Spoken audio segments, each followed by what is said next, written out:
Olá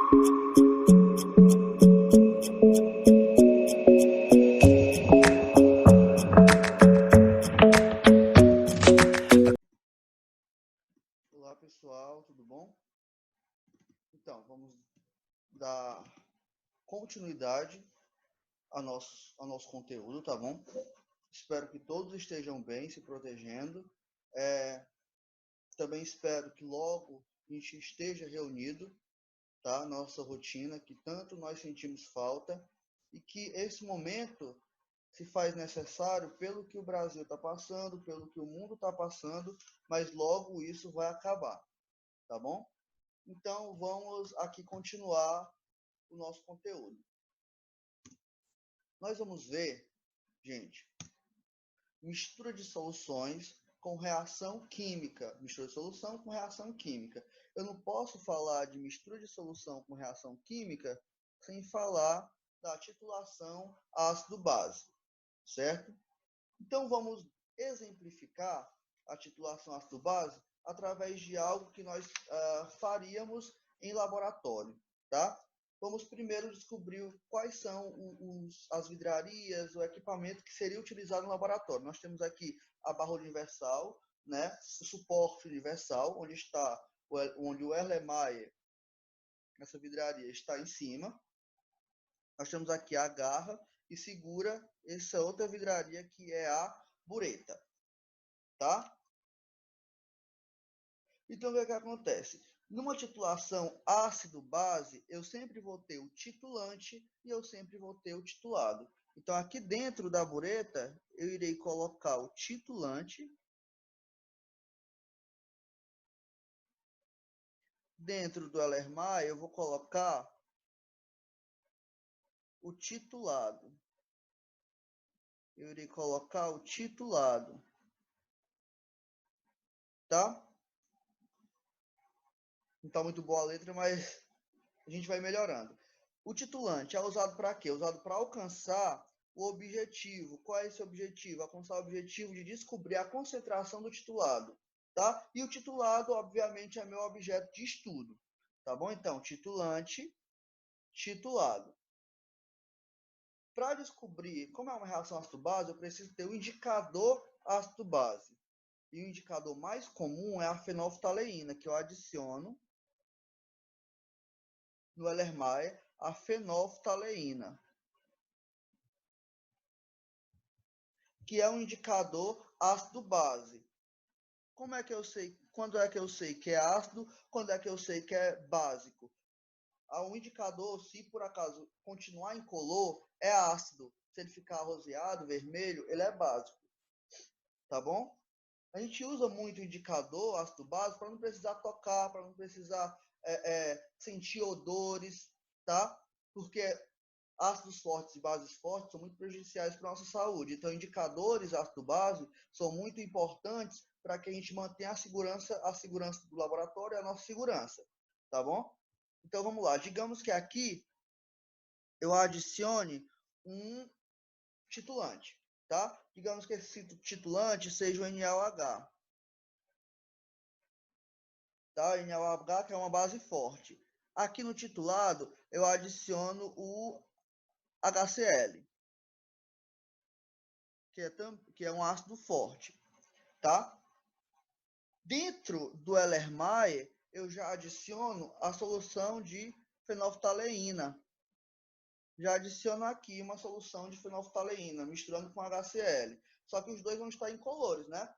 Tanto o que está dentro da minha bureta, vou apagar aqui. O que está dentro da bureta vai estar incolor. O que está dentro do Erlenmeyer vai estar incolor. À medida que forem se misturando esse ácido com essa base, aí eu vou vendo o que vai acontecendo, porque já tem a solução de fenolftaleína dentro do Erlenmeyer, tá? Então, o que acontece? À medida que eu vou abrir essa torneirinha aqui, ó, que eu botei de vermelho, e eu vou liberando o que está dentro da bureta para o Erlenmeyer, tá? Eu vou liberando o que tem na bureta para o Erlenmeyer. À medida que eu vou liberando o HCl, o NaOH no HCl, há uma reação chamada de reação de neutralização. que é quando acontece quando há um ácido e uma base. Então, eu vou ter aqui o NaOH e o HCl, formando o NaCl mais a água, tá? O NaCl mais a água. Isso aqui é uma reação de neutralização. E como está balanceada, aqui eu tenho um mol, aqui eu tenho um mol, e eu tenho que descobrir, essa equação está balanceada, eu tenho que descobrir a concentração, tá? Desse produto aqui, certo? Que é o objetivo principal da titulação, tá bom? Depois de um tempo que está caindo o que está dentro da bureta no Erlenmeyer, eu começo a ver uma mudança de cor. Quando ele fica roseado, eu sei que agora ele passou a ser básico. O que acontece? Eu vou precisar manusear até que tenha um ponto da viragem, até que o que o ponto de viragem, o momento que deixa de ser ácido e passa a ser base. Por exemplo, eu tenho aqui... Opa, quase quebrando. Eu tenho aqui Becker e eu tenho aqui Erlenmeyer. Por que eu preciso manusear com Erlenmeyer? Porque quando a solução está aqui, no Becker, a parede dele é paralela, né?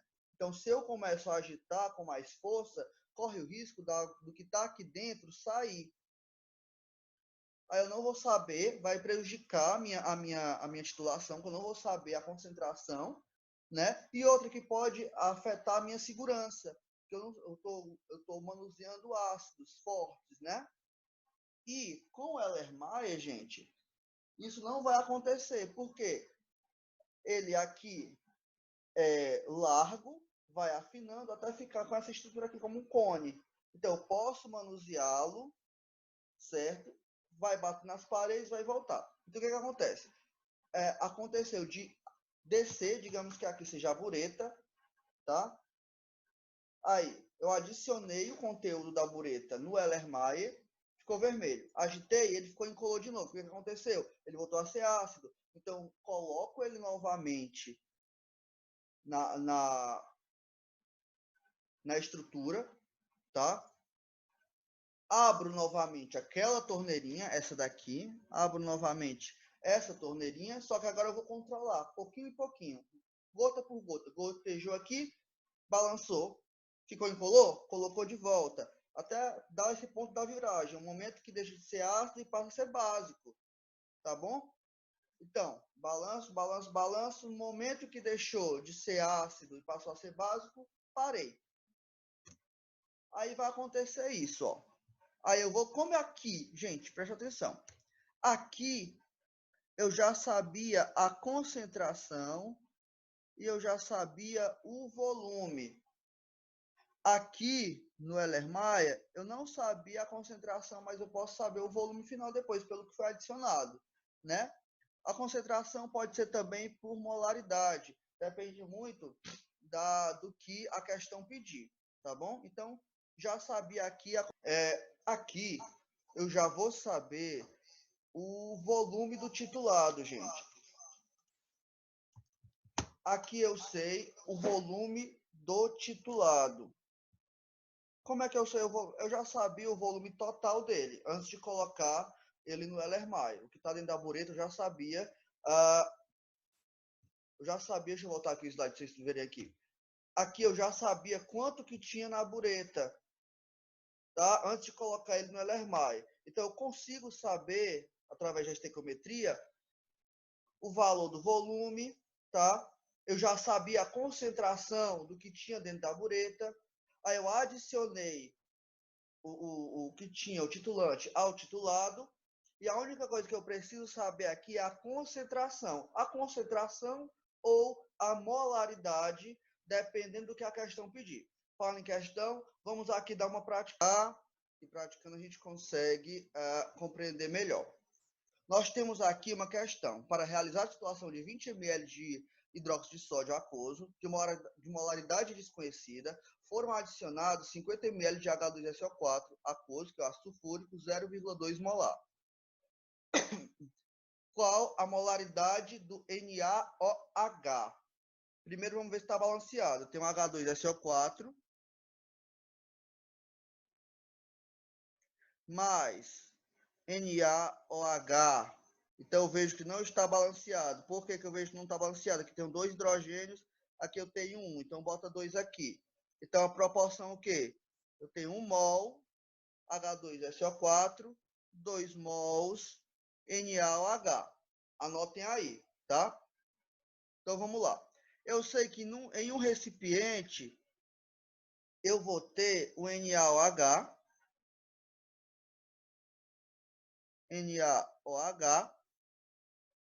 certo? E eu não vou saber a sua molaridade, não sei a molaridade, mas eu sei o seu volume, que são 20 ml. Beleza. No outro recipiente, gente, eu vou ter o ácido sulfúrico, H2SO4. Não sei também a molaridade e o volume aqui vão ser 50 ml, tá? Então, eu vou começar primeiro encontrando a molaridade do H2SO4 para depois encontrar a do NaOH, que é o que ele está pedindo. Qual a molaridade do NaOH? Formulazinha que eu vou usar. A fórmula que eu vou usar é molaridade é igual a número de mols sobre volume. A molaridade, ele já deu. Qual a molaridade? 0,2. Regra de 3, meio pelos extremos. Então, o número de mols é igual a molaridade multiplicado pelo volume. O número de mols vai ser igual a molaridade, que é 0,2. O volume precisa ser em litros. Como eu tenho 50 ml, vai se tornar 0,05. Vai se tornar 0,05 litros. Então, aqui vai ser igual a 0,01 mol. Então, encontrei a molaridade do H2SO4, tá? 0,01 mols.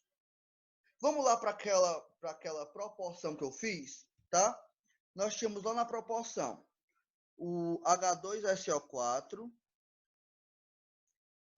e o NaOH. Coloquei o 2 aqui para balancear. Sabia que a proporção era 1 mol de H2SO4 para 2 mols de NaOH. Como eu acabei de encontrar o número de mols do H2SO4, e eu sei que é 0,01, é proporcional, né?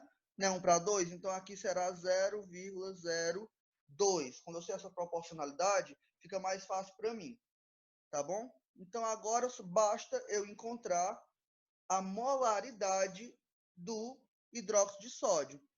Como é que eu encontro a molaridade do hidróxido de sódio? Com a mesma fórmula, molaridade é igual a número de mol sobre volume. Lembrando que o volume do hidróxido de sódio são 20 ml, só que como eu utilizo em litros, vai ficar 0,02 litros. Então, molaridade é igual a número de mols, 0,02, né? 0,02, que eu acabei de ver aqui, proporcional, 0,02, dividido pelo volume em litros, 0,02. Então, a molaridade do hidróxido de sódio vai ser 1, tá? Encontramos aí, galera. Qualquer dúvida, volta um pouquinho o vídeo, tá? E até a próxima aula.